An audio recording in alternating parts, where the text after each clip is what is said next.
You have every right to be angry, and I am too.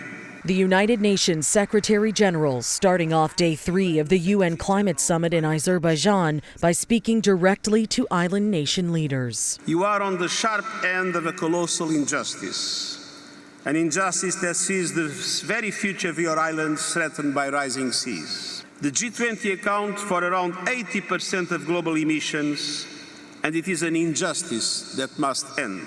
The small island developing states are recognized by the UN as particularly vulnerable to rising water levels and extreme weather as the world continues to warm. Our people do have the right to survival.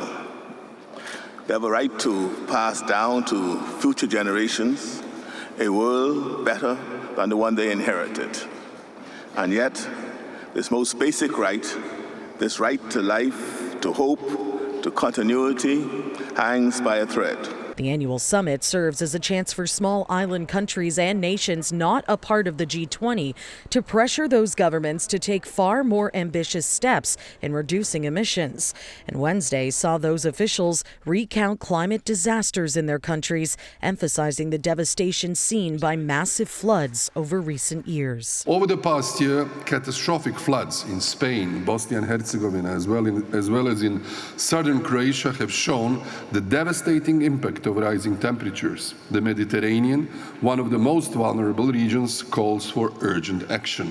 Millions of acres of land in Pakistan submerged and standing crops were completely destroyed. Millions of houses were absolutely submerged and almost 1,700 people died. Negotiators at the summit are looking to hammer out a deal about how much money developed countries will pledge to help developing nations adapt to climate change and transition to clean energy. The third day of the meeting brought forward an early draft of what that agreement could look like, but negotiators are not set to reach a consensus until the end of the climate talks on November 22nd.